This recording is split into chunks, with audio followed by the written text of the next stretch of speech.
Okay, now let me give you this straight. Most freelancers who say their Fiverr account is dead, or the category they're in is too saturated, or their niche is just too competitive, are wrong. Your problem is that you just don't know how to reposition yourself, and Fiverr is not going to do that for you. You've got to do it. Now, this video has one purpose and one purpose only: to prove to you that your Fiverr account is not dead. And the only reason you're invisible is because your positioning is weak. And once you understand that, we can fix it. So let's get started. But before we really go deep, I just want to let you know that I've spent the last couple of months building out what I call my ultimate Fiverr course. It's a 6-module, 24-video course that walks you through every single part of Fiverr, from setting up your gigs, positioning, pricing, thumbnails, offers, you name it, everything is in there. So if you are serious about turning Fiverr into a real income stream, the link is in the description, so be sure to check that out. Now, here's what your gig probably looks like right now. Depending on what you do, it's something like, I will edit your videos, I will design your logo, I'll write your blog posts, I'll manage your social media. And on the surface, that sounds fine, right? But here's the problem. You've just described about 4,000 other mediocre gigs on the platform as well, making you freelancer number 4001, doing the exact same thing.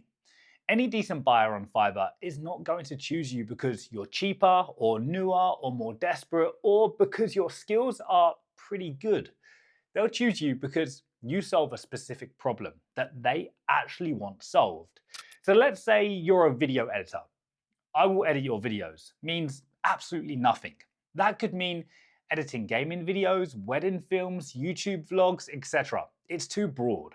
Whereas a buyer might actually be looking for something specific, like having their podcast chopped into dynamic, attention-grabbing short-form clips.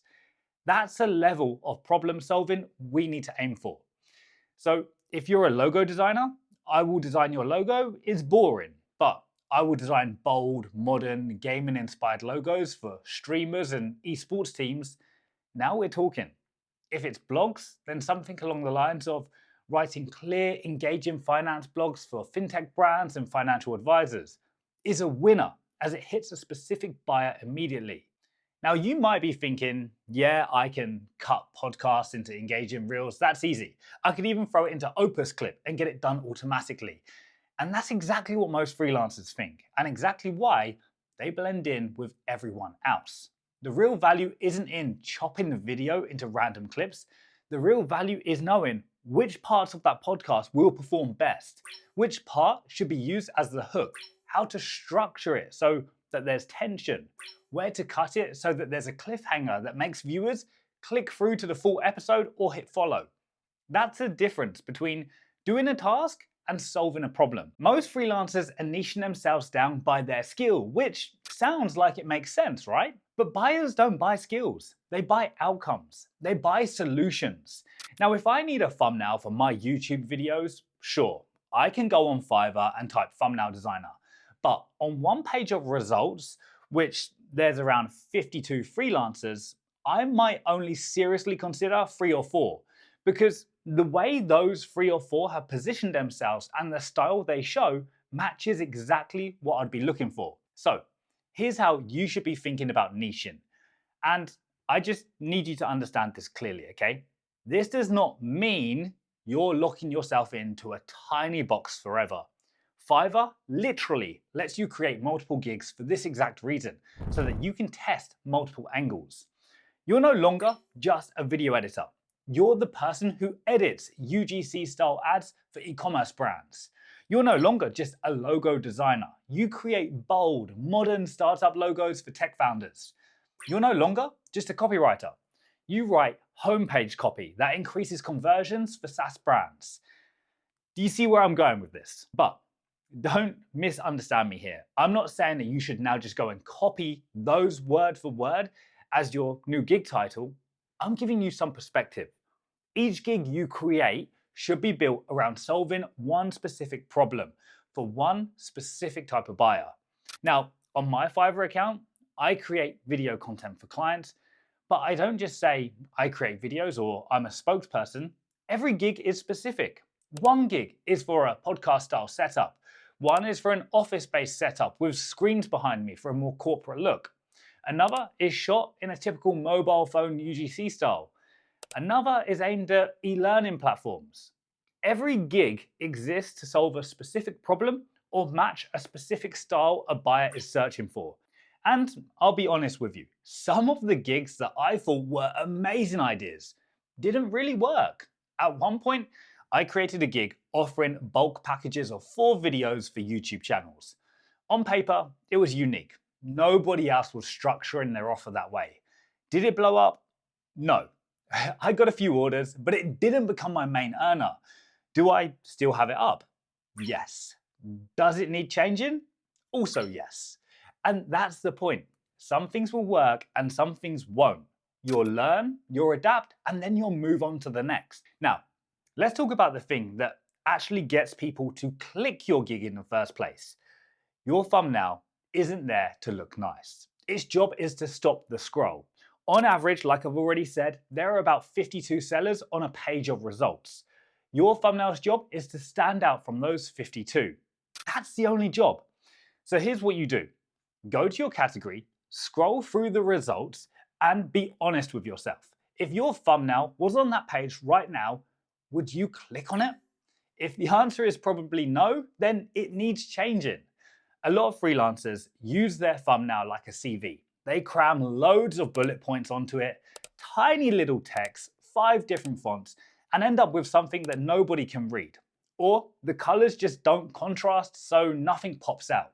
If your thumbnail doesn't look premium, buyers won't trust that your work will look premium. It's as simple as that. And if you're thinking, yeah, but I'm not a graphic designer, that's fine. Go and hire one on Fiverr. It's going to cost you around $10 to $15 to get a strong professional thumbnail made. And if you're not willing to invest $10 to $15 into your own career, you're probably not ready to treat this like a serious business anyway. Now, let's say your thumbnail is solid. A buyer clicks, they land on your gig. Now what? Here's the brutal truth. Most of your gig descriptions are not offers. They're just long, boring explanations. They're lists of features. They talk about software, transitions, color grading, your years of experience, all the things that buyers honestly don't care about. A description like, I will edit your video in Premiere Pro with transitions and color grading means nothing to a buyer. Imagine picking up a book and the blurb on the back says something like, I will engage you with literature for 326 pages based on futuristic events. Would you buy that? Of course not. Buyers don't care about your process. They care about the result. So instead, try something like, I'll turn your raw footage into a clean, punchy, high retention video that keeps people watching and increases conversions. Now that line gives an outcome. It creates impact and it hits real pain points: retention, conversions, professionalism. That's the language buyers care about.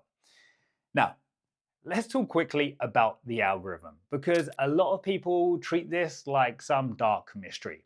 Fiverr is actually very simple. Fiverr will push sellers who make Fiverr money.